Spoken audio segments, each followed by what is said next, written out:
and welcome to my true crime channel. Today I'm going to be doing a body language and statement analysis of Caylee Anthony.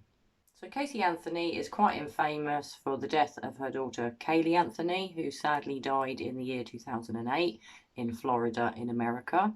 No one has ever been charged for the death of Caylee. It's not known whether it was an accident that was covered up or an accidental death, or whether it was a murder. It has long been thought that Caylee was involved. I'm not too sure what her involvement was, although I do have my suspicions, and the body language that I'm doing today and the statement analysis is based on parts of a police interview that she gave 3 months after Caylee goes missing. So I've recently done a video on this case, so I hope you've enjoyed watching that. So I'm not going to go into the full background of the case, but what I'm going to do is start off by showing you the video, which is around 7 or 8 minutes long, and then I'll go through part by part with my analysis of Caylee's body language, which is a bit weird, and some of the statements that she comes out with are quite shocking. Oh boy. It's been a long day. It has been. How was my dad this morning? He had a hard time. Yeah. Honestly. I only saw him from the media and got a chance to hear him talking to my mom. I spoke to him last night and this morning for just a quick second before he left, so. Yeah, I talked to him this morning for a little bit. He was with Mark, and he was really struggling. I mean, you can imagine he was having a hard time. He was being called in to essentially provide testimony to indict you, to at least. And he was really struggling with that. Yeah. And I felt bad for him, to be honest with you. I truly did. Well, I even told him last night. I know he was subpoenaed, and under the law, he had to answer whatever questions were asked him, and I told him to do what he had to do at that point. If he didn't, he'd be held in contempt of court. I don't want to see that happen, so. What did he say? He just hugged me and told me that he loved me, and I know he was struggling with it even last night. So. I think it was probably more so this morning. Yeah, I could see that with the little bit that I saw from the media, from the pictures and the little bit of footage that they had, so. You guys watching on TV?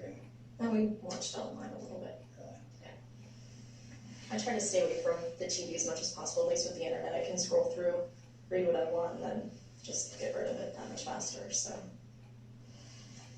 You anxious about today at all? I have been. I mean, this is something, honestly, we've been preparing for from the beginning, just because of words that were directly spoken from your knowledge and also from Sergeant Allen. They were saying that this is what they were planning on doing from the very beginning, from that first day. So they wrote me off within the first couple hours. So. I don't know if that's true. That was the direct words that they pretty much gave to myself, and even they said that to my parents. So, I mean, I'm not trying to say something derogatory towards someone, but. Yeah, okay. We're just talking. Yeah. We're just chatting. So that was the only time he ever made any effort to try to talk to me one-on-one. And No, it was kind of difficult. that was kind of difficult considering. Well, considering, obviously, in light of everything that's going on and the fact that you've been arrested for other things, makes it a little more difficult to sit down and even talk to you. Mm-hmm. It's not that we haven't wanted to. Yeah. But certainly. I do have counsel, and that's something that, my attorney's always been a phone call away. And it shouldn't have taken it getting to this point, 3 months in. Has your attorney ever told you that we would like to speak to you? And we had agreed, him and I together, that we would all sit down together, him and I, and you guys, and, we entertain whatever questions you have and I discuss actually thought that things. we made you and it I. pretty clear Mhm. that, we wanted to talk to you. I mean, obviously, we can't come to you and ask you. Yeah, understandably. I thought that you were aware that if you wanted to talk to anybody, Mhm. that all you gotta do is simply ask. Yeah, well, I know it goes both ways on that, and I guess it would have needed to come from me. I should have been the one to, I guess, come forward with it, but, we did open up that door to law enforcement before. When Sergeant Allen was making a big deal saying, well, we want to talk to her, when can we talk to her? And he's saying, well, the door's open. I don't believe he ever told us the door was open. I mean, Well, maybe not to you directly, but I know to Sergeant Allen, I was sitting there even one of the times that he spoke with him. So I've heard the words come out of his mouth, even myself, directed to other people that maybe didn't either relay the message or took it a different way, so I don't know. I think the lack of communication has put people in opposite corners when everybody has the same goal, is to find Caylee. Do you think the matter could have been resolved a little differently? Do you think the matter could have been resolved a little differently? Absolutely, in a lot of different aspects. And that's a conversation that I've had not only with my attorney, but with my family. Right. So, I mean, we all still feel, I as a mom, I know in my gut, there's the feeling as a parent, you know certain things about your child, you can feel that connection. And I still have that feeling, that presence. I know that she's alive. Whether you have a bucket load of evidence downstairs that contradicts that and says otherwise, or all you have is speculation, or nothing at all. I mean, whatever it is, if there's still that chance with all of these tips that have come through. I know that a lot have been discredited, but Let me bring them down. And is we have more than speculation. every tip And and that's every something that I lead told followed her up on? directly. Yeah. That we have more than speculation.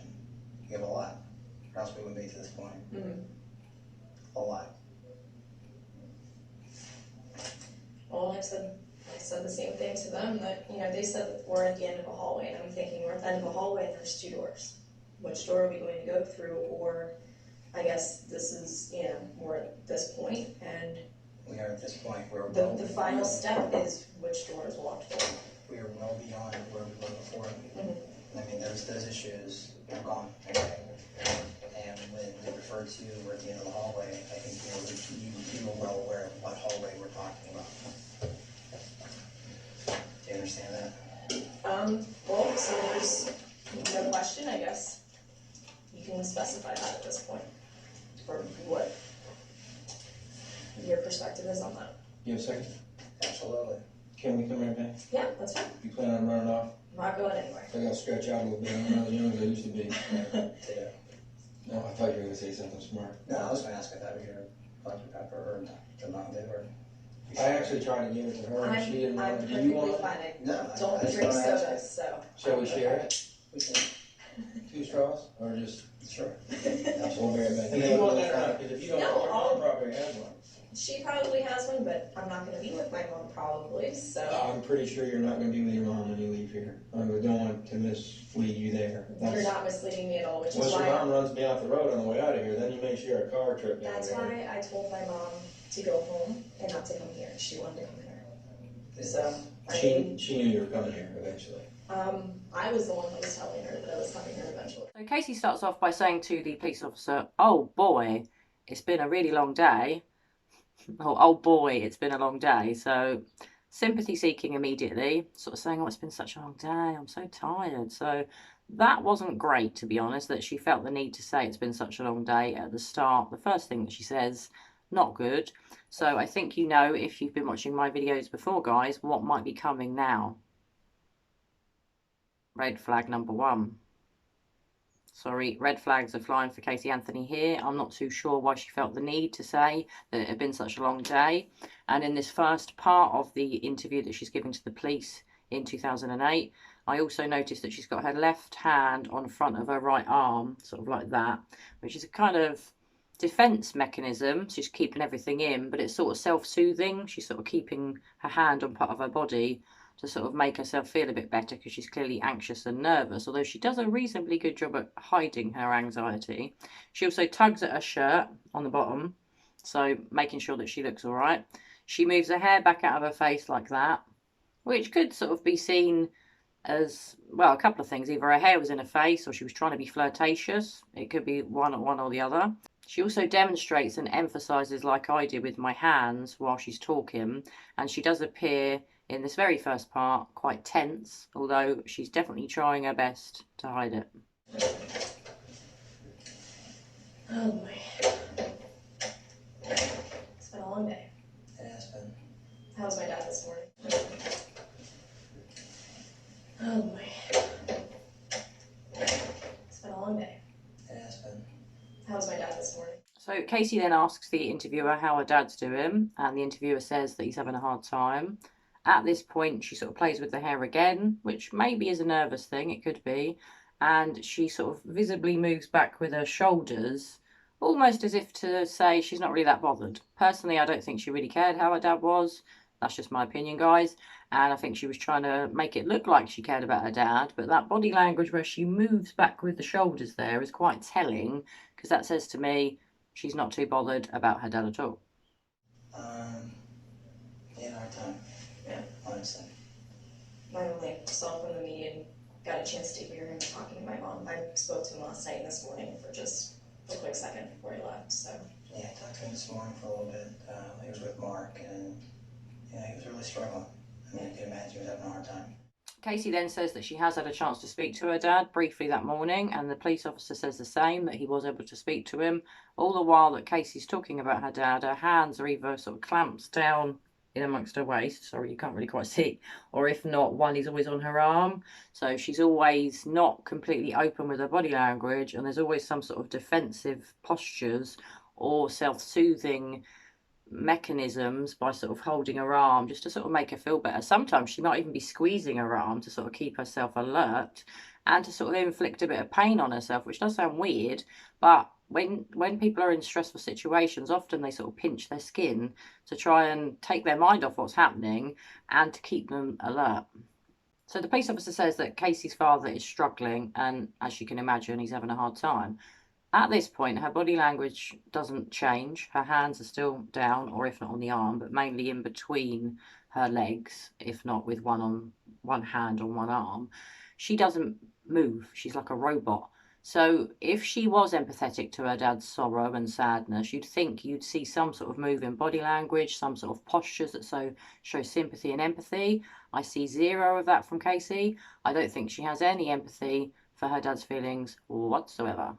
You know, he was being called in to essentially provide testimony to indict you, Mhm. to at least, and he was really struggling with that. Yeah. And I felt bad for him, I'll be honest with you. I truly did. Well, I even told him last night. I know he was subpoenaed, and under the law, he had to answer whatever questions were asked him. They told him to do what he had to do. So the police officer then says that essentially her dad's been called in to provide testimony against her to have her indicted. And to that, she's been quite vocal up until this point. She just goes, Sorry, well, there was just one, just doing it again.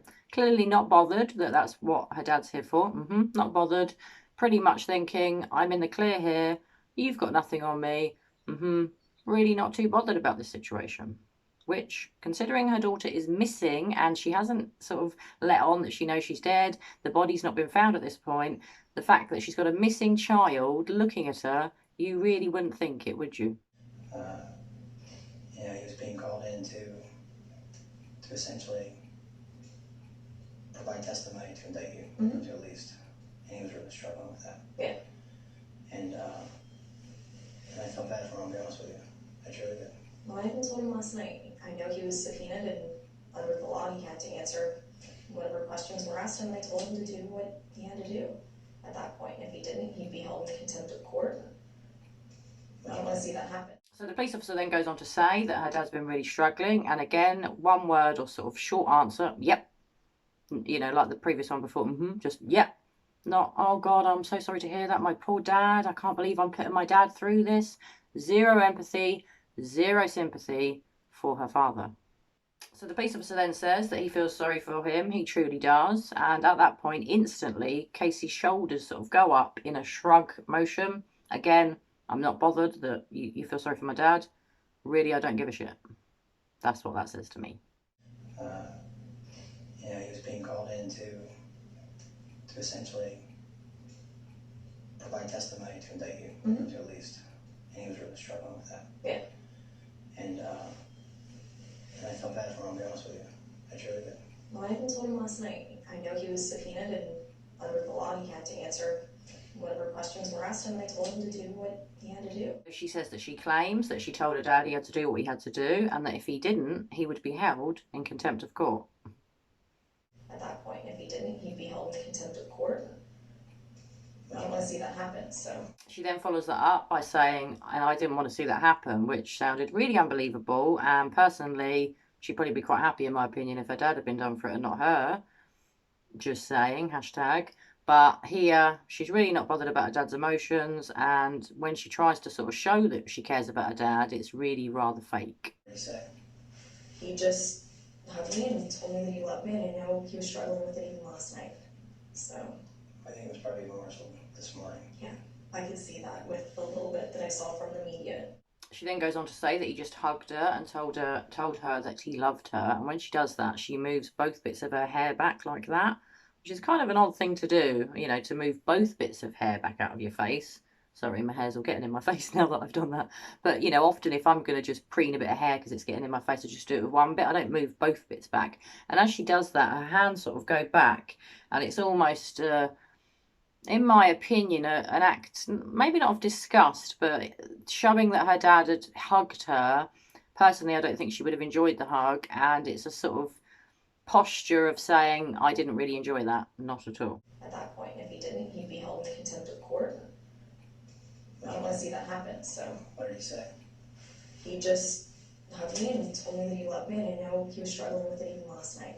Caylee then says that her dad was struggling with it even last night, and again there's a shrug of the shoulders. This happens quite a lot throughout this police interview. When she does that, in my opinion, it's kind of showing that she's not bothered, she's not fazed, and she's really not upset when in terms of talking about her dad and probably her missing daughter.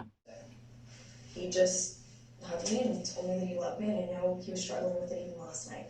So I think it was probably more so this morning. yeah, I could see that. So Caylee then says that she could see from the footage in the media that her dad was visibly upset, and the policeman asks, has she been watching it on the telly?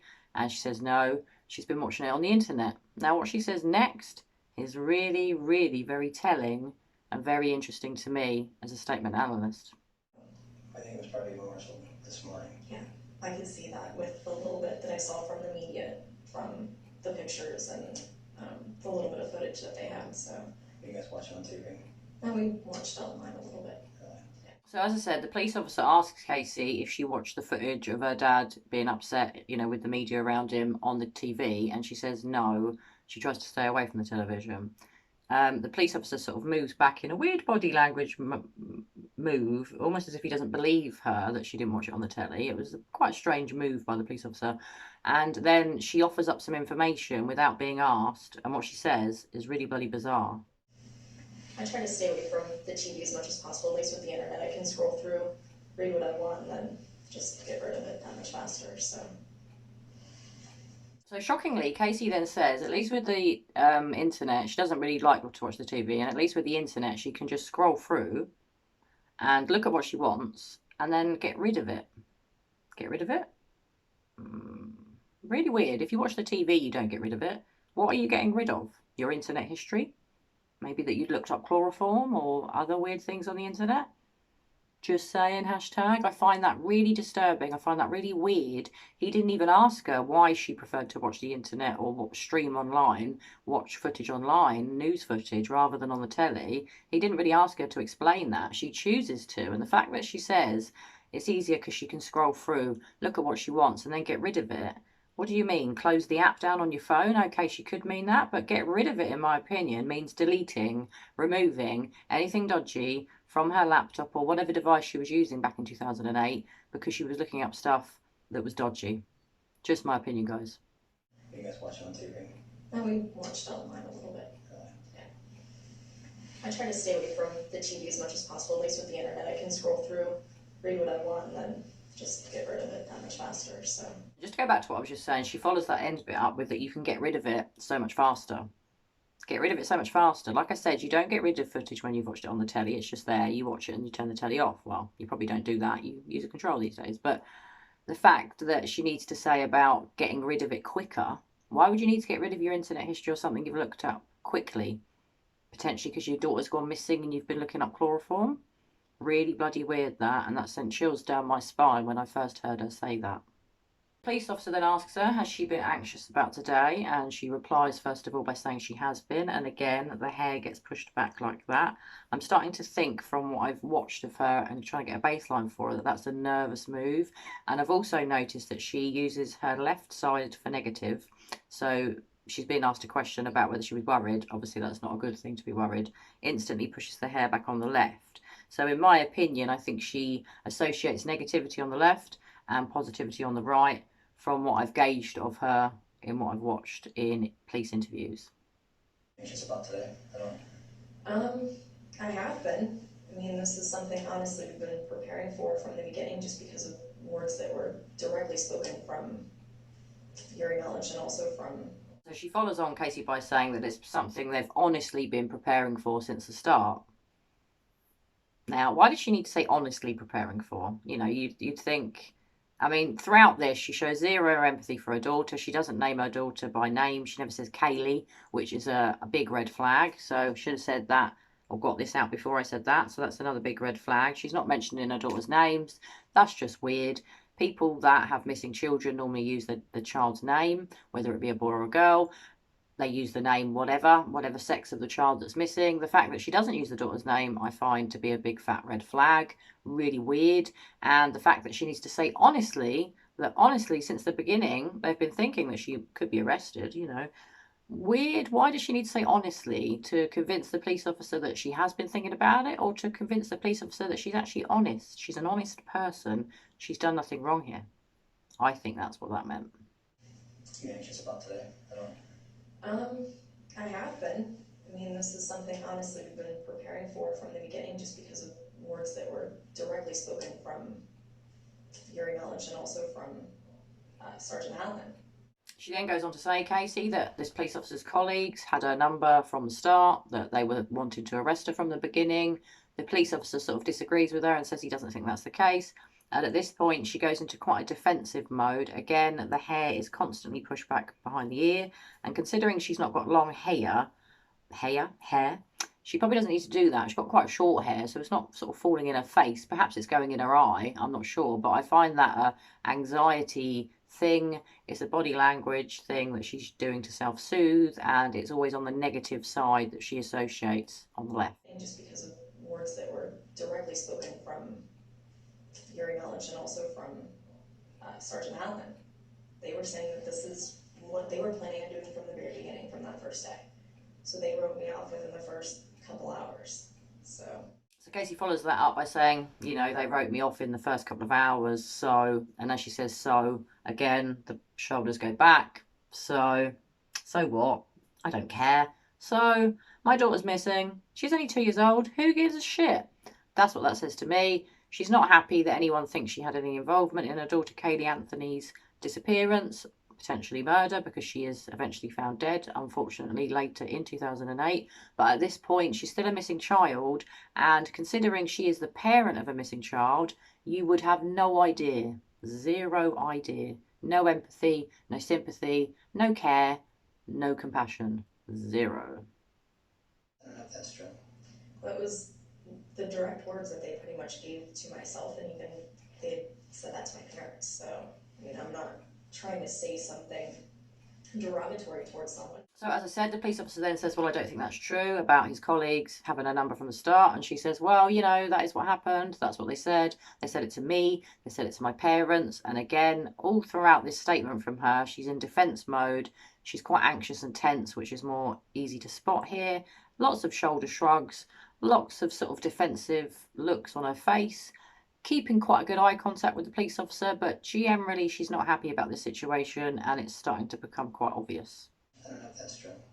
That was the direct words that they pretty much gave to myself, and even they had said that to my parents. So, I mean, I'm not trying to say something derogatory towards someone, but... Yeah, okay. So throughout, her right arm has kept down like that, which I think is what she associates with positivity, her right side. And she's not feeling very positive. Obviously, she's being interviewed by the police about the disappearance of her daughter. But the whole time, if you watch her right arm, it's sort of pinned to her leg. It doesn't move. Most people would keep both arms in the middle or on the side. And when they're talking, use both hands. When she talks, she tends to only use the left hand, which is her negative side, I think. And often the hand then goes back onto the arm, sort of gripping it, keeping herself, you know, awake and alert during this police interview. And generally speaking, all I can really see from her, although she's trying to keep it well hidden, is defensive body language and signs of extreme anxiety are going on here with Caylee Anthony. So going back to what I was just saying, Casey then follows that up to the police officer by saying, well, I'm not trying to say anything derogatory about anyone, as in about his colleagues that perhaps had her number from the start. And he sort of says, no, I know, we're just talking here, almost to try and make her feel better that, yeah, I know you've just called out my officers and thrown them under the bus, but that's fine. We're just talking here. So he tries to make her feel better, tries to get her back on an even keel, get her back on his side. And she just goes, yep. So she's not impressed. She's not happy. She knows the shit is about to hit the fan.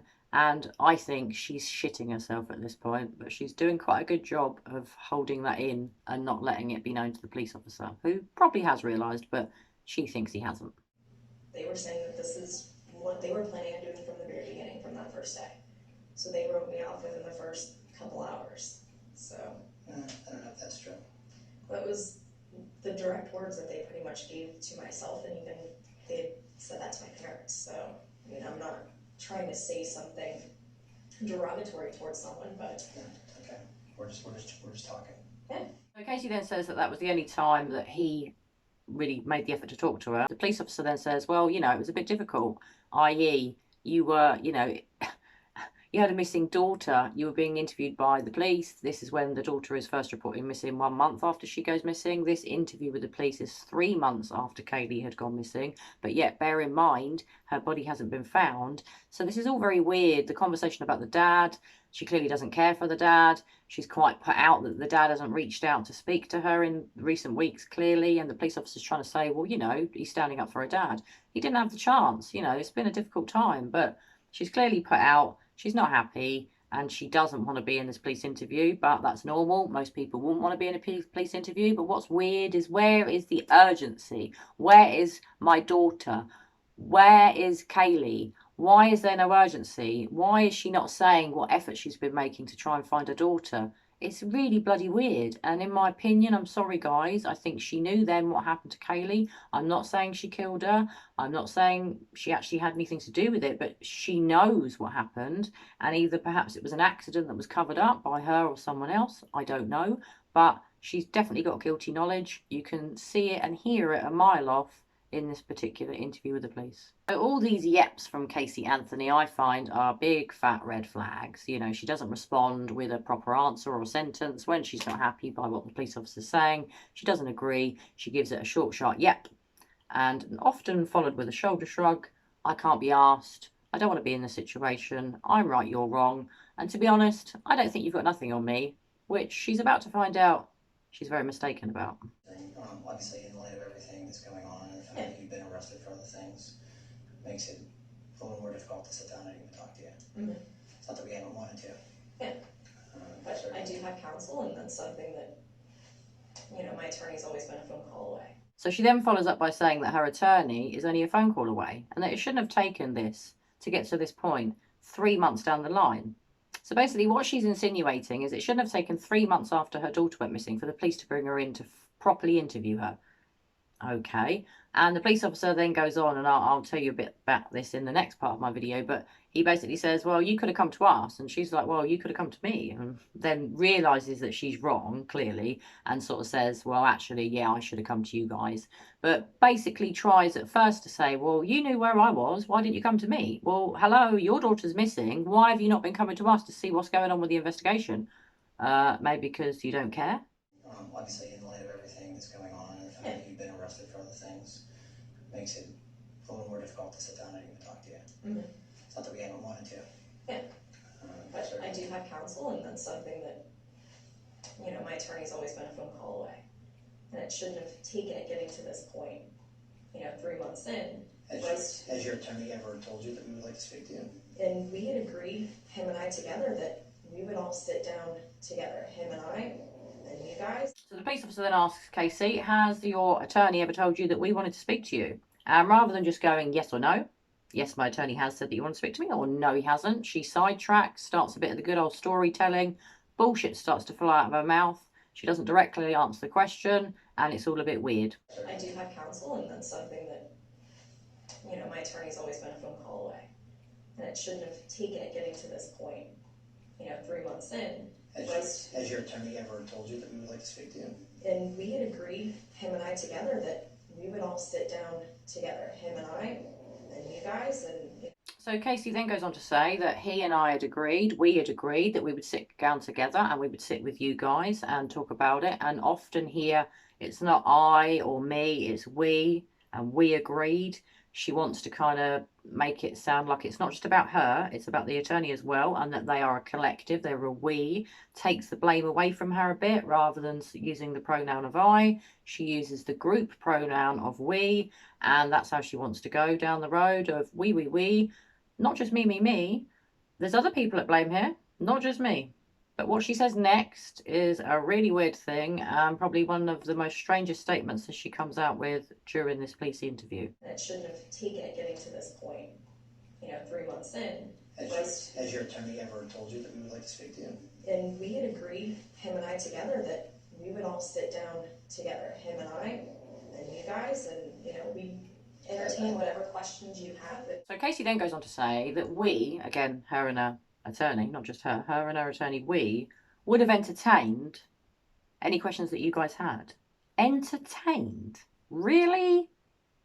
We know what that means, guys. Red flag. Big, fat, red flag. Entertained? Hello? Really? You would have entertained any questions that they had about your missing daughter, your 2-year-old that you really want to find, who you don't know where she is, that you're really worried about, which clearly you're not, are you? You're not worried at all. But you would have entertained any questions that they had.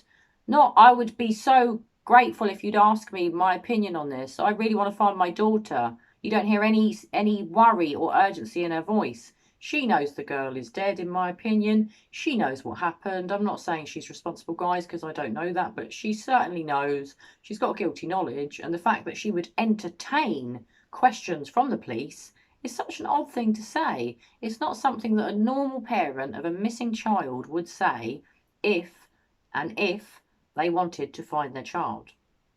And we had agreed, him and I together, that we would all sit down together, him and I, and you guys, and, we entertain whatever questions you have. And the police officer then follows that up by saying, well, we did make it quite clear that we wanted to talk to you. And at this point, you can still see Caylee's hand is on her arm. And she's really squeezing it when he says that. Clearly, she's stressed.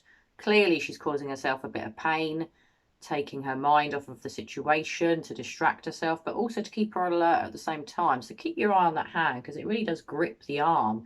Really weird. And just before that point, she did, with her body language, use both of her hands to sort of emphasize that they were willing to meet with the police. But when the policeman is then saying, well, actually, we did try and reach out, body language becomes closed again, defensive, and the arm is really being gripped by the hand. So she's not very happy with this line of questioning, with what the police officer has just said. I actually thought that we made it pretty clear that, we wanted to talk to you. I mean, obviously, we can't come to you and ask you. Yeah, understandably. I thought that you were aware that if you wanted to talk to anybody, that all you gotta do is simply ask. Yeah, well, I know it goes both ways on that, and I guess it would have needed to come from me. I should have been the one to, come forward with it, but, we did open up that door to law enforcement before. The police officer sort of says, well, we couldn't just really come to you and ask you. And she sort of goes, well, yeah, understandably. And she moves her left hand in a negative fashion, because I think that is her negative side, the left side. So, as if to say, well, yeah, you could have come found me, but you didn't. I actually thought that we made it pretty clear that, we wanted to talk to you. I mean, obviously, we can't come to you and ask you. Yeah, understandably. So the police officer then says to Caylee, well, you know that if you'd wanted to talk to us, you just had to ask. You could have just found us. And again, shoulder shrugs, a yep, and basically talks a load of old bullshit. Doesn't just go, yes, of course I knew that I could have contacted you, and I'm so sorry that I haven't. I've been so busy looking for my daughter. No excuses, no reasoning, just bullshit coming out of her mouth, flowing out of her mouth, as usual with Caylee Anthony. And generally, she's not happy. She's quite stressed. She probably realises the game is up and that she's about to get busted. I thought that you were aware that if you wanted to talk to anybody, that all you gotta do is simply ask. Yeah, well, I know it goes both ways on that, and I guess it would have needed to come from me. I should have been the one to, come forward with it, but, we did open up that door to law enforcement before. When Sergeant Allen was making a big deal saying, well, we want to talk to her, when can we talk to her? And he's saying, well, the door's open. I don't believe he ever told us the door was open. So then she says that, yeah, it probably should have been her that contacted the police. She's realizing now that she's the one in the wrong. It's her with the missing daughter. But what she then says next is that they did kind of try to get in contact with the police. And at this point, the right hand, which is the positive side for her, I think, touches the left arm, which is a sort of change in body language. Strange that. Almost trying to convince the officer, well, we did try and contact you. Doesn't work, doesn't convince me. They clearly didn't try and contact the police. She knew what happened to her daughter, and she knew that the police looking for her daughter would not result in a good outcome for her. All you gotta do is simply ask. Yeah, well, I know it goes both ways on that, and I guess it would have needed to come from me. I should have been the one to, I guess, come forward with it, but, we did open up that door to law enforcement before. When Sergeant Allen was making a big deal saying, well, we want to talk to her, when can we talk to her? And he's saying, well, the door's open. I don't believe he ever told us the door's open.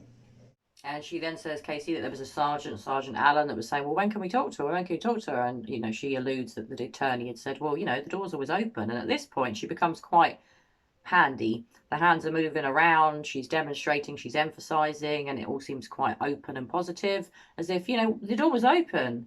You could have come to me, but we all know the door wasn't open, and she didn't want to speak to the police at all. We did open up that door to law enforcement before. When Sergeant Allen was making a big deal saying, well, we want to talk to her, when can we talk to her? And he's saying, well, the door's open. I don't believe he ever told us the door's open. Well, maybe not to you directly, but I know to Sergeant Allen, I was sitting there even one of the times that he spoke with him.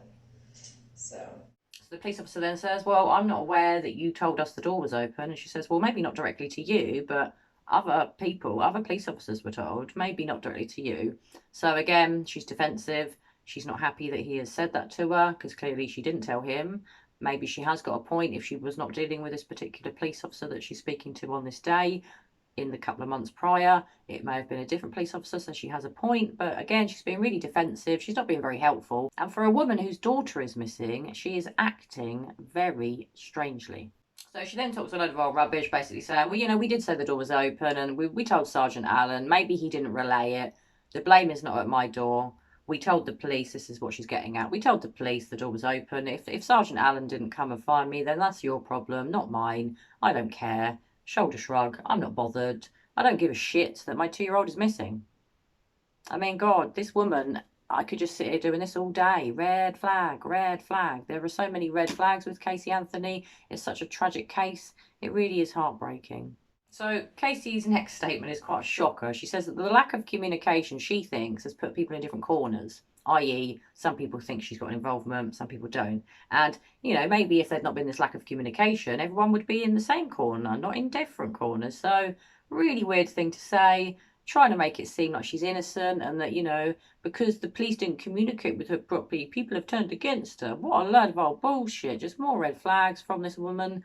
I find that she's a liar. We all know she's an obsessive liar anyway. She loves a good old lie. She lied all throughout this investigation into the disappearance of her daughter and the death of her daughter. So she is a liar, pants on file. We all know that. But the way she tries to convince the police officer in this interview is really bad. She needs to work on her lying skills, clearly. He was saying, well, we want to talk to her. When can we talk to her? And he's saying, well, the door's open.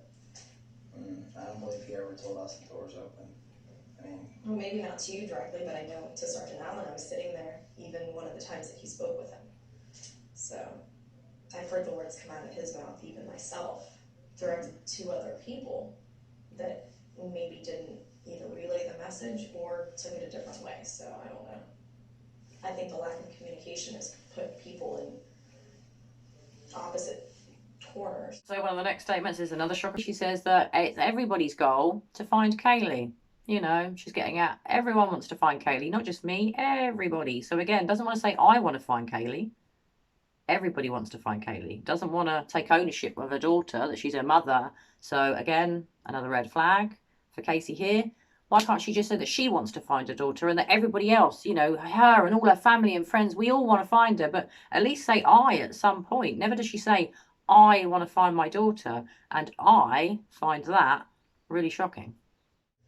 So I've heard the words come out of his mouth, even myself, directed to other people that maybe didn't either relay the message or took it a different way. So I don't know. I think the lack of communication has put people in opposite corners when everybody has the same goal, is to find Caylee. So the police officer then asks Casey, does she think that this could have been dealt with differently? And she says yes, in many ways, many different aspects. And again, the left hand is on the right arm, and she starts to play with her shirt. She starts to pull it up a bit, you know, which could be seen as making sure she looks all right. But to me, it's a nervous thing. It's to distract herself. She doesn't know what to do with her hands, which is why one of them's been clasped there most of the way through this. She generally is nervous. She's generally stressed. She must be worrying what the future is going to hold for her. And she's trying her best, her utmost, to make herself look innocent. But personally, I think this police officer, we say copper in the UK, this police officer is obviously a very good one. He's clearly got a number, and I think she knows it, and she's shitting herself. Good. Do you think the matter could have been resolved a little differently? Do you think the matter could have been resolved a little differently? Absolutely, in a lot of different aspects. And that's a conversation that I've had not only with my attorney, but with my family. So Casey then says that it's a conversation that she's had with her friends and her family and also her attorney. And as she does that, the hair gets pushed out of the face again on the left side, which is negative in my opinion.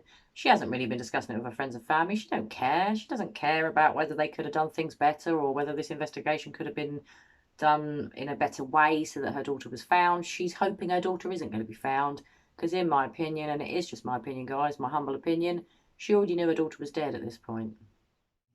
And that's a conversation that I've had not only with my attorney, but with my family. So, I mean, we all still feel, I as a mom, I know in my gut, there's the feeling as a parent, you know certain things about your child, you can feel that connection. So the next bit that comes from Casey is a bit weird. She sort of says we, and she doesn't say I to start with. It's we all feel, and we all feel, and I as a mother. And she tugs at her shirt as she says that, which is odd. I don't know why she needs to tug at her shirt. That is definitely another red flag for Casey. The fact that she needs to put at the shirt when she says herself as a mother, when she's referring to herself. Perhaps she realises she's not a mother anymore and she has to put at the top, maybe to sort of make it look like she is a mother, but she knows she's not anymore. So that's really weird.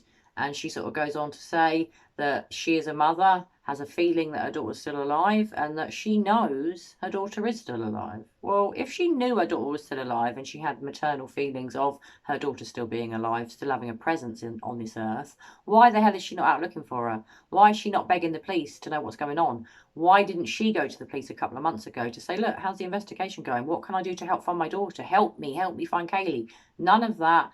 Zero urgency. Zero want to find her daughter, and that is really sad, and it must mean, in my opinion, she knew the daughter was dead. So, I mean, we all still feel, I as a mom, I know in my gut, there's the feeling as a parent, you know certain things about your child, you can feel that connection. And I still have that feeling, that presence. I know that she's alive. So she goes on to say, I still have that feeling. I can still feel it. I have the presence. I feel that she's alive. And when she does it, she really uses her hands a lot. And at the front or the start of that sentence, when she says feeling, she gets a frog in her throat, as we'd say here in England. And it sounds like her voice is going to crack from emotion. So in my opinion, the reason she says that or has this crack in her voice, croak in her voice on that word feeling, is she doesn't feel it. She doesn't feel that her daughter's still alive. There was a little hint, just a little mini hint of emotion there from Caylee Anthony, which is amazing. It did sound like her voice was going to break and she had to stop herself because she was trying to convince someone, the police officer in front of her, that she does care for her daughter. She feels she's still alive when really she doesn't. That seemed completely bullshit to me. I felt like she was lying. There were quite a lot of giveaways there that she was lying, and she didn't feel that her daughter was still alive at this point. Utter lies. So, I mean, we all still feel, I as a mom, I know in my gut, there's the feeling as a parent, you know certain things about your child, you can feel that connection. And I still have that feeling, that presence. I know that she's alive. Shockingly, she then goes on to say whether, and when she says that, she sort of puts her hands up around her like this, whether you have a bucket load of evidence downstairs and with her right arm sort of points downstairs, if you've got a bucket load of evidence And I'll go on to tell you what she says in a minute, which basically means, you know, you might have a bucket load of evidence downstairs, but I didn't do anything. I'm innocent. And then the copper comes back, or sorry, the policeman comes back with quite a good answer here. And Casey is clearly not very happy. Whether you have a bucket load of evidence downstairs that contradicts that and says otherwise, or all you have is speculation. So the policeman then comes back with quite the power statement that we have more than speculation. And just in the prior lead up to that, Casey had said maybe it's all speculation, maybe they haven't got a bucket load of evidence. And he says, no, it's more than speculation. At this point, she does the hair move again behind the back of the ear, which is definitely something she does when she's stressed, from what I can see now. Movement of the hands, another shoulder shrug, and just generally looking not like she cares, but she's trying to look like she doesn't care, but she does. She's absolutely shitting herself at this point and realises, shit, they've got something on me here. Shit. Or all you have is speculation. Or nothing at all. I mean, whatever it is, if there's still that chance with all have been discredited, but We bring them down. And is every we have more than speculation. is every tip and that's every something lead that I told followed her up? directly. Yeah. That we have more than speculation. So again, the policeman then follows that up again with the same statement.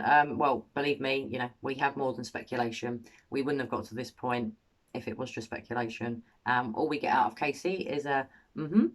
So again, when she wants to, she'll be quite vocal. She'll say what she needs to say. When she feels penalised and put in the corner, like she's about to get caught for something she's done that's wrong, we just get mm-hmm and yep. Mm-hmm, yep. You know, she doesn't want to give long answers because she knows she's probably going to get caught. She knows that she doesn't want to drop herself in it. And when she gets asked questions like that, she gives the one word yeps or mm-hmm because she doesn't want to drop herself in the shit. I know that a lot have been discredited, but We bring them down. And is every we have more than speculation. is every tip and that's every something that I lead told followed her up? directly. Yeah.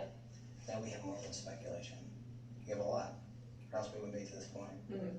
So Casey then says that she said the same to them, that she realises that she's at the end of the hallway and that there's two doors. And is every we have more than speculation. is every tip and that's every something that I lead told followed her up? directly. Yeah. That we have more than speculation. We have a lot. Or else we wouldn't be to this point. Mm-hmm. A lot. Well, I said the same thing to them, that, you know, they said that we're at the end of a hallway, and I'm thinking we're at the end of a hallway and there's two doors.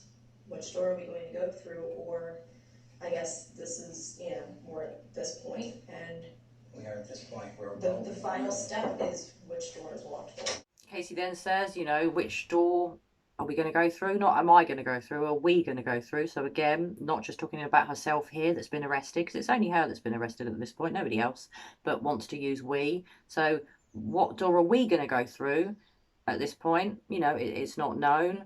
And what the police officer says next is quite amusing, in my opinion. Well, I said the same thing to them, that, you know, they said that we're at the end of a hallway, and I'm thinking we're at the end of a hallway and there's two doors.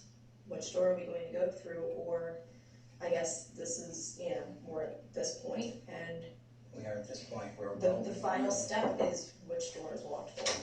We are well beyond where we were before. Mm-hmm. So Casey then mentions the doors again and says, you know, which door are we going to go through? And is it more that at this point? And again, the next thing that the police officer says is a real eye opener and is really interesting. Which door are we going to go through? Or I guess this is, you know, we're at this point, and we are at this point where the final step is which door is walked through. We are well beyond where we were before. Mm-hmm. I mean, those issues are gone. Okay. The police officer follows that up. Well, we've got a lot on you, and we wouldn't be at this point if we didn't.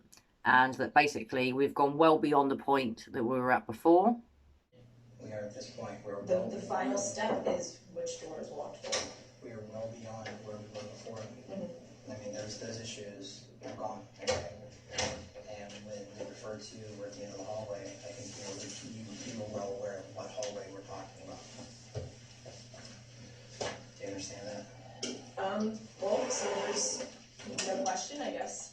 Now, there's another snippet of this police footage. She's left in that room for a good 10 minutes by herself. Now, I won't include the whole 10 minutes because you'll probably get bored watching it, but there is a bit of it that I do want to include next, where Caylee is constantly preening herself. She spends a good couple of minutes, and I've never seen anyone spend this long, tucking her top in her trousers. Now, I've just done it. It don't take long to tuck your top in the trousers. It was almost as if she was conscious that her shirt was ill-fitting or creased. She's constantly pulling at the shirt, sort of making sure her hair's all right. She's clearly quite anxious and nervous. She's just had to do this police interview. They've left her. She's gone. They've gone. She's then left and wondering, shit, where have they gone? What are they saying about me? What have they got on me? Shit, shit, shit. She's obviously worrying, but she seems quite worried about her appearance, which to me is quite a, we all know what, don't we, guys? Red flag. You know, why is she so bothered about how she looks? Why is she not more bothered about where her daughter is? For God's sake. So here we see Caylee having a good old tuck of her trousers. It takes her quite an abnormal amount of time to get all her shit together. She's now faffing with her hair. Again, back with the shirt. Almost as if the shirt is ill-fitting or it's uncomfortable. Or perhaps she is just generally worried about her appearance. And she sat back down. Again, look at the left arm, straight clamped back onto the right arm, and again faffing with her hair. She doesn't really seem to know what to do with herself. She constantly is moving around and wondering what to do with her hands. So again, faffing with her feet and her shoes. Making sure her trousers are straight. It almost looks like she might be sort of picking hairs or bits of fluff off of her clothing as well. And again, faffing with the shirt, tucking it in again. And standing up again to tuck the shirt in. Wow. That's a lot of shirt tucking. She's clearly anxious and nervous or she wouldn't be doing all of this. Perhaps she is genuinely worried about her appearance at this point in time, but if you watch her, she's constantly doing something with her. She's faffing with her hair, faffing with her arm, faffing with her shirt, faffing with her trousers. Constant faffing. Now look, faffing with the phone on the table, faffing with her hair again. Very uncomfortable. She can't just sit still. Oh, she did almost sit still for a couple of seconds. Now looking at her watch and, yeah, faffing with her arm. She clearly is very uncomfortable. Obviously wondering how much longer she's going to be kept waiting. What's next to come for her. Whether her arrest is going to lead to her ending up in prison. She now starts picking with her fingers and her hands. Not quite sure because you can't see, you know, too well on her fingers whether she's picking at her nails perhaps. Again, continuing on with the picking of her fingers and nails. Constantly trying to make sure her hands are doing something because she just can't keep the hands still. That's certainly a nervous thing. It's probably soothing her just to be doing something with her fingers. Trying to take her mind off the situation that she's in. Thinking, shit, I'm in big trouble here. So I hope you enjoyed watching the self-preening acts of Caylee Anthony there in that police interrogation. I thought it was worth including because it is quite bizarre behaviour, the amount of time that she spends on tucking the shirt in. Weird. Well, anyway, guys, I hope you've enjoyed today's assessment of Caylee Anthony. This has been a girl or a woman that I've been wanting to do one of these body language and statement analysis videos on for quite some time. I feel that she is a liar. I detect deception throughout this. She clearly had guilty knowledge of what had happened to her daughter. As I've caveated throughout my video, I don't know if Caylee killed Caylee. I don't know if she knows who killed her daughter.